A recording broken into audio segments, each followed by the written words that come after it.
네, 세계적인 소프라노죠. 고음악의 디바 임선혜 씨 모셨습니다. 안녕하십니까? 안녕하십니까. 20주년이 지난해 되셨죠. 네. 매우 뜻깊은 해였을 것 같은데 안타깝게도 이제 코로나19라는 큰 악재가 닥쳐왔죠. 이런 대형 악재 속에서 지난해 좀 어떻게 지내셨는지도 궁금하거든요. 네. 어쩌면 제가 20주년에 데뷔했을 그때랑 비슷한 것 같더라고요. 네. 아무도 제가 그런 동양인 작은 여자아이가 유럽에서 그런 세계 무대에 데뷔를 할 줄을 아무도 몰랐기 때문에 우리가 아무도 예상하지 못했던 그런 시기를 다시 겪는 것 같은 느낌이었어요. 실제로 외국 공연들이 많이 취소돼서 제가 베를린에서 지냈는데 네. 주로 한국에 와서 시간을 많이 보냈고요. 네. 그래서 외국 공연들은 정말 공연 3개, 제가 3번 공연한 것 같아요. 3번에 네.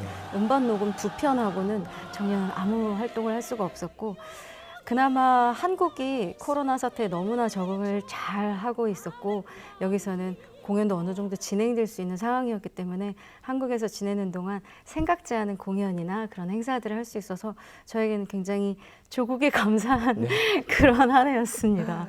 다 포기하고 주저앉고 싶을 때 이제 이런 상황을 극복할 때 임선혜 씨만의 어떤 방법이 있다고 들었는데요. 어떤 게 있을까요? 제가 이런 상황에 외치는 4글자가 있다고 가끔 네, 말을 어떤 하는데요. 겁니까?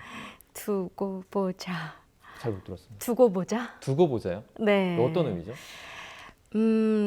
금방 이걸 다 놓고 포기하고 싶을 때 조금만 더 두고 보자. 이런 거죠. 그러니까 기간을 정해놓고 내가 일주일이라도 이런 마음, 일주일 후에라도 똑같은 마음이면 그때 그만두자. 그때 포기하자. 아니면 뭐뭐 할 때까지 우리나라 좀 이 코로나 정세가 좋아질 때까지 버텨보자. 이런 마음이지 않을까 싶어요. 네. 이렇게 되는 것에 이 시간들이 분명히 이유가 있을 거라고 생각하고 지난 후에 그 시간을 후회하고 싶지 않은 그런 마음에서 나온 말이 아닐까 싶네요. 네, 코로나19 한번 두고 보겠습니다. 2015년에 초연을 하셨고 이제 같은 팬텀의 크리스틴 다이 역으로 돌아오셨어요. 네.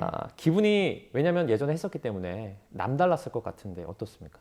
제가 초연할 당시에 활동하고 있는 소프라노가, 더구나 외국에서 활동하는 소프라노가 뮤지컬에 참여한다는 것 때문에 사람들이 많이 놀라고 정말이냐, 위험하지 않겠냐, 이렇게 크로스오버를 장르를 하는 것이 위험할 수도 있는데 그런 걱정도 염려도 많이 들었었거든요. 네. 근데 이제 몇 해가 지나고 이제 6년이 지나서 4년째 제가 다시 또 하게 되는데요. 지금까지는 하더라도 한 10번 정도밖에 외국 스케줄 때문에 왔다 갔다 하느라고 많이 못했는데 네. 이번에는 연습을 처음부터 끝까지 같이 할 수 있었어요. 네. 그래서 같이 하는 동료들과도 좀 많이 친해지고, 그래서 무대에서 이렇게 같이 하는 작업이 굉장히 즐거워요. 이번이 뭐 무대의 마지막이다 이런 얘기도 들렸어요. 이게 맞습니까? 뮤지컬 이번에 할 수 있을지 없을지 저도 모든 사람들도 이렇게 좀 걱정했었는데, 그때 마지막이라고 생각하고 한 번 더 해보면 어떨까요? 이런 제안을 받아서 마지막이라면 하고 생각하고 하게 됐습니다. 뮤지컬 팬텀은 우리가 보통 알고 있는 또 오페라의 유령과는 좀 많이 다르다고 알고 있어요. 네. 이 팬텀은 어떤 스토리고 또 이제 팬텀에서 맡으신 크리스틴 다이는 어떤 캐릭터인지도 좀 소개를 해주시죠. 네, 저희 작품의 팬텀은 이 팬텀이 왜 지하의 세계에 살면서 그런 팬텀 유령으로 불리게 됐을까 하는 그 배경 이야기가 나와요. 크리스틴 다이는 악보를 팔러 파리에 막 올라온 시골 처녀인데 노래를 잘하는 거를 샹동백작에게 딱 듣게 되고 오페라 극장에 가게 되죠. 물론 처음에는 의상 담당으로 일하게 되지만 그 오페라 극장에서 유령이 팬텀이 그 소리를 듣고 쟤 내가 가르쳐야지 하면서 그 팬텀에게 레슨을 받고 정말 노래를 잘하게 돼서 나중에 주역 가수가 되는 그런 역이에요. 네.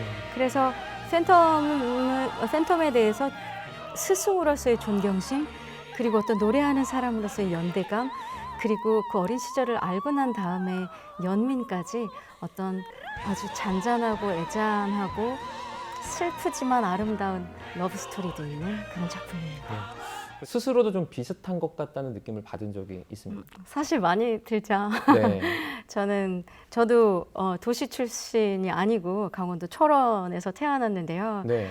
그리고 유학을 갔어도 갑자기 그렇게 어린 나이에 유학 중에 데뷔할 수 있을 거라고 생각도 못했는데 헤르베게 선생에 의해서 그렇게 고음악계에 발을 디디게 됐고 지금까지 고음악 소프라노로 또 살아오고 있으니까 네. 더군다나 제가 파리 오페라 극장에서 데뷔를 해서 노래했던 적이 있어요. 네. 그래서 그때 생각도 많이 나고 이 장면에서 크리스틴 다해가 내가 여기서 언젠가 노래하고 싶다 이런 장면을 노래하게 될 때 마치 그 무대에 섰을 때 제 발음처럼 여기 정말 예쁘다 이렇게 돌아다녔던 그 제 모습이 떠올라서 네. 재밌게 연기하고 있습니다. 알겠습니다. 너무 좋은 가사다라고 생각하는 게 있는데요. 그게 바로 우리가 이렇게 같이 음악을 하는 것이 함께 힘겨운 세상을 아름답게 만드네입니다. 그래서 그 부분이 너무 와닿아서 그 부분을 조금만 해볼까요? 알겠습니다. 사랑스런 플루트 마음을 들뜨게 목관을 트리리 내게 스리를 줘 거대한 컨트라베이스 위대한 소프라노 함께 힘겨운 세상을 아름답게 만드네 꿈속에 살던 나 그 꿈이 이젠 현실이 됐어 진짜야 언젠가 이 무대 위에서 온 마음 다해 노래할 거야. 동요 음반을 네. 내신 건데 뭐 고향의 봄, 엄마야 누나야, 반달 등을 부르셨는데 아무래도 뭐 저까지 포함해서 그 동요를 부르기에는 잠깐 조금 이렇게 떨어져 있는 그런 나이지 않습니까? 그래서 동요를 부르실 때 뭐 어떤 생각이나 감정으로 부르셨는지 네. 좀 궁금하거든요. 태어나자마자 제일 어렸을 때 알게 된 노래가 아마 동요지 않을까요? 그렇기 때문에 그런 정말 제일 처음에 한 노래를 내 목소리로 어떤 음반을 담을 수 있다는 건 굉장히 큰 기쁨이고 행복이죠. 네. 첫 번째는 조카들에게 줄 좋은 선물이 생길 것 같아 이런 느낌으로 시작을 했고요. 실제로 이 음반은 아이들을 위한 거기도 하지만 어른들을 위한 동요이기도 해요. 네. 그래서 그냥 동요로 아주 단순한 선율이지만 오케스트라 편곡을 정말 너무 좋은 한국의 작곡자들이 편곡을 너무 잘해서 네. 예술적으로 아주 가치가 높게 된 그런 동요를 아마 들으시게 될 거예요. 그래서 네. 그런 선율에 노래하면서 성악적인 목소리가 이 순수함에 방해되지 않게 최대한 아이들 같은 동심으로 돌아가서 노래를 불러야겠다 그런 생각을 되게 많이 했어요. 네. 이제 서울시향과의 그 협연도 있다고 들었습니다. 네. 그 협연에서 이제 선보이게 될 음악은 어떤 것들이 있습니까? 제가 사실 고음악을 해서 300~400년 전에 음악을 많이 하는 사람으로 유명한데 네. 올해 3월에는 되게 유난히 20세기의 음악을 그러니까 1900년대에 만들어진 그런 음악을 네. 주로 하게 되는 그런 3월이 됐어요. 이번에 서울시향과 같이 하는 곡들은 영국의 작곡가 벤자민 브리튼 그리고 프랑스의 시인이죠. 너무나도 유명한 랭보 시인 그 프랑스어에 붙인 그런 곡들이에요. 네. 이 시들이 조금 암울하기도 하지만 그런 어떤 사회적인 약자나 사회적으로 좀 비판적인 눈으로 바라봐야 되는 것들, 아쉬운 것들 이런 것을 잘 담아내는 브리튼이 과연 프랑스 시를 어떻게 표현했는지, 그림 그렸는지 굉장히 오셔서 보시면 재밌지 않을까 싶습니다. 네, 알겠습니다. 어빈 슈로프 가곡집이 독일 음악 비평가상을 받았습니다. 소감이 어땠습니까? 어빈 슐로프는 독일계이지만 유태인이었기 때문에 결국은 유태인 수용소에서 짧은 삶을 마감하기도 하고 그런 자신의 경력들 때문에 나중에는 많은 지식인들이 그때 그러했듯이 좀 혁명적인 그런 작곡으로 나중에 돌아가는 바람에 방향을 트는 바람에 많은 음악인들로부터도 조금 받아야 할 만한 그 가치 평가를 못 받았던 작곡가인데 네. 이런 음반이 나와서 그의 일생이 다시 재조명되고 음악에 대해서 다시 생각하는 기회가 될 때 제가 참여했다는 거에 너무 영광입니다. 네. 제가 정말 질문 안 드리려고 했는데요. 18화면 사실 조금 신뢰가 될 수도 있어서 요청을 드리고 싶어요. 예.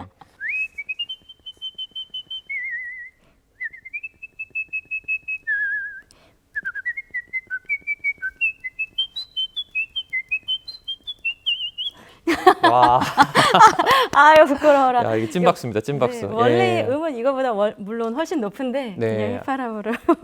제가 지금 갖고 있는 꿈을 지속하는 것, 지켜나가는 게 참 어렵다는 생각이 요즘 들어 점점 들더라고요. 네. 제가 노래를 부르는 걸 꿈꿔왔던 그런 무대들을 1번, 한 번씩 서본 곳이 굉장히 많지만 한 번 서는 게 중요한 게 아니라 그걸 꾸준히 계속 잘할 수 있는 게 되게 어렵다는 생각을 했어요. 네. 얼마 전에 타계하신 아르모니아문디라는 음반사 저랑 많이 작업을 했는데 네. 그 사장님이 저에게 다른 칭찬을 한 번도 안 하시고 볼 때마다 너는 조금 더 잘하네. 지난번보다 낫네. 네. 지난해보다 낫네. 이 말씀을 하셨어요. 저는 네. 그 말씀이 한 번도 칭찬으로 안 들리고 왜 잘한다는 말씀을 안 하시지? 그렇게 궁금해했는데 해가 갈수록 그 말씀이 진짜 칭찬이었구나. 그리고 그분이 이제 돌아가셨지만 살아계시면 내가 다시 한번 그 말을 들을 수 있을까?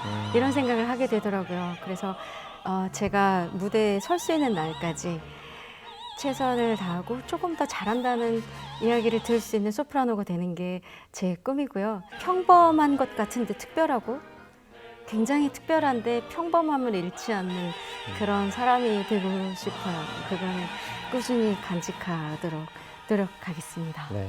제 꿈이 아나운서였거든요. 아, 정말요? 그래서 이렇게 옆으로 대화할 때는 그 느낌이 잘 안 나는데 아, 앞을 보니까 뉴스를 해야 될 것 같아요. 한국에 와서 지내면서 우리나라에 대해서 자랑스러운 마음이나 고마운 마음을 유독히 많이 품고 지내는 요즘인 것 같습니다. 이런 시기에 세상을 조금 더 아름답게 만들어 나갈 수 있는 음악가로서의 소명을 다할 수 있게 저는 최선을 다할 거고요. 저희 음악과 함께 여러분의 삶이 조금 더 아름다워지고 평화로워지시기를 진심으로 기원합니다. 고맙습니다. 네. 세계적인 소프라노 그리고 고음악의 디바 그리고 휘파람의 고수 임선혜 씨 모셨습니다. 고맙습니다. 고맙습니다.